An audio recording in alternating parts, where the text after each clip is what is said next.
Imagine the greatest repository of human knowledge deliberately erased from history. The Library of Alexandria wasn't just one building. It was a sprawling research institution, an ancient university of the mind. But what actually burned? The truth is far messier than a single catastrophic fire. Most people blame Julius Caesar. In 48 BCE, he set fire to his own ships in the harbor to block the Egyptian fleet. That fire spread to the dockside warehouses, where it was said a portion of the library's scrolls were stored. But here's the twist.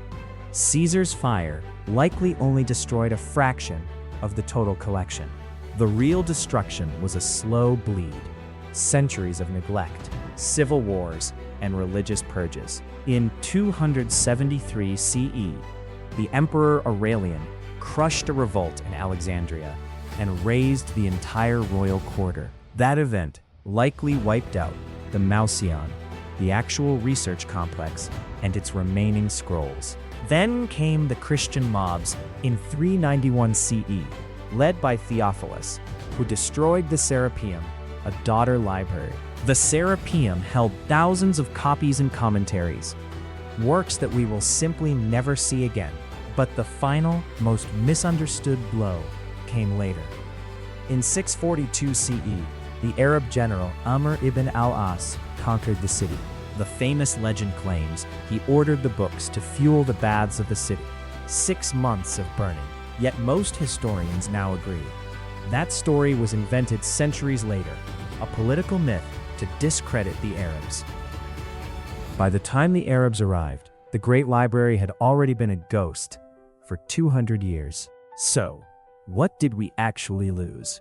Not just scrolls, but the original works of Aristotle, Aristarchus, and Euclid.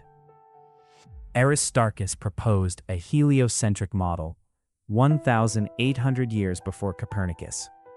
That knowledge vanished. We lost Eratosthenes' precise calculation of the Earth's circumference, along with his star catalog. We lost the complete plays of Sophocles, Euripides, and Aeschylus. Hundreds of tragedies, only a handful survive. Medical treatises by Herophilus, who first dissected human cadavers, pioneering neuroscience. The library was also the hub for the first mechanical engineers. Ctesibius built water pumps and pneumatic devices. Imagine a world where steam power was understood in 100 BCE. That world almost existed. Yet, not everything perished. The library's scholars had created copies and translations that spread outward. The Syriac and Arabic translations preserved Aristotle and Galen, which later fed into the European Renaissance. So, the library's legacy isn't a list of lost books. It's a cautionary tale about the fragility of memory. We often think of the library as a singular tragedy, but knowledge has always been under threat. Today, we have more information at our fingertips than Alexandria ever held. But the internet is not a library. It's a river. It flows, it changes, and sometimes it dries up. The real loss of Alexandria wasn't the books. It was the system. They had a cataloging system, cross-referencing, and dedicated scribes who fact-checked against original sources. That collaborative spirit is what we truly rebuilt. Not the building, but the network. Every time you open a Wikipedia page or search a scientific paper, you're walking in those ruined halls.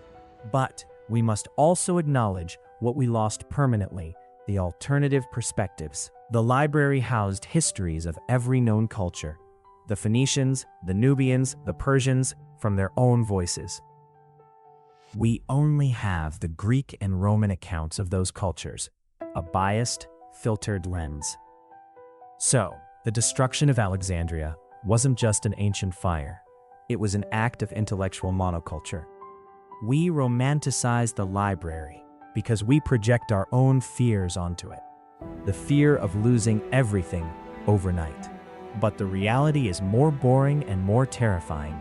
Slow decay, budget cuts, shifting priorities. The Royal Library's funding came from the Ptolemaic kings.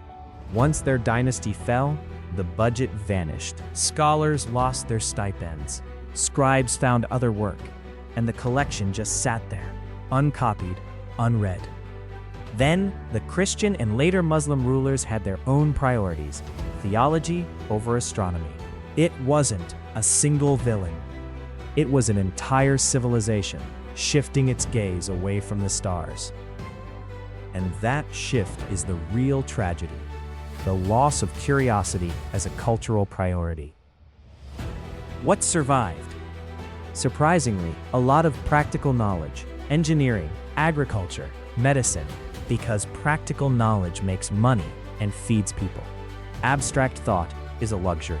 And that's the lesson for today. We curate our own libraries. The Library of Alexandria forces us to ask, what are we burning right now, in our own time? Climate change, censorship, format obsolescence. Our data is more vulnerable than papyrus. Yet, we also have a power they never had: global distribution. We can make infinite copies. The loss of Alexandria is a mirror. It shows us what we value by showing us what we failed to save. But here's the hopeful counterpoint. We have reconstructed vast parts of it through archaeology and fragment research. The Oxyrhynchus papyri alone have given us thousands of new lines from lost plays and poems. So, the library isn't entirely dead. It lives in every library, every archive, every digital backup. The real story of Alexandria is not about fire. It's about the people who kept reading, copying, and teaching. Because a library is not a building. It's a chain of human minds passing ideas hand to hand. That chain was broken at Alexandria, but it was reforged elsewhere. In Baghdad, in Cordoba, in Constantinople. So, when we ask, what was really destroyed, we must answer, a single node in a vast network. We lost the original manuscripts, yes, but we didn't lose the ideas entirely. Aristarchus's heliocentric idea survived through indirect citations in later works. So the knowledge wasn't erased, it was postponed. We just took the scenic route to rediscovery. The true tragedy of Alexandria is not the burning. It's the silence that followed. No new commentaries were written on those lost works. No disagreements. No footnotes. That intellectual silence lasted for centuries in the West, while the East carried the torch. The library's destruction is also a story of geographic luck. What if the library had survived? It's a fun question, but a useless one. Because history doesn't deal in what if. It deals in what is. And what is our responsibility. We are the new librarians. We decide what survives the next algorithm purge or server crash. We have more power to preserve than any Ptolemaic king. But we also have more power to ignore. The Library of Alexandria is a warning that knowledge is not automatic. It is an act of will. So, the next time you see a pile of old books or a forgotten hard drive, remember, the fire at Alexandria didn't end the world. It ended a collection. But the fire in our own minds, the apathy, the distraction, that is the true danger. In the end, the Great Library's greatest treasure wasn't its scrolls, it was its curiosity. That curiosity is unburnable. It is coded into our DNA. Every child who asks why is a living scroll from that lost library. So, what was really destroyed? A building, some papyrus, a few centuries of notes. But what survived? The question itself. And that question will outlast any library. We are the Library of Alexandria now. What we do with our knowledge is the only story that matters. So, let's not mourn the ashes, let's tend the flame.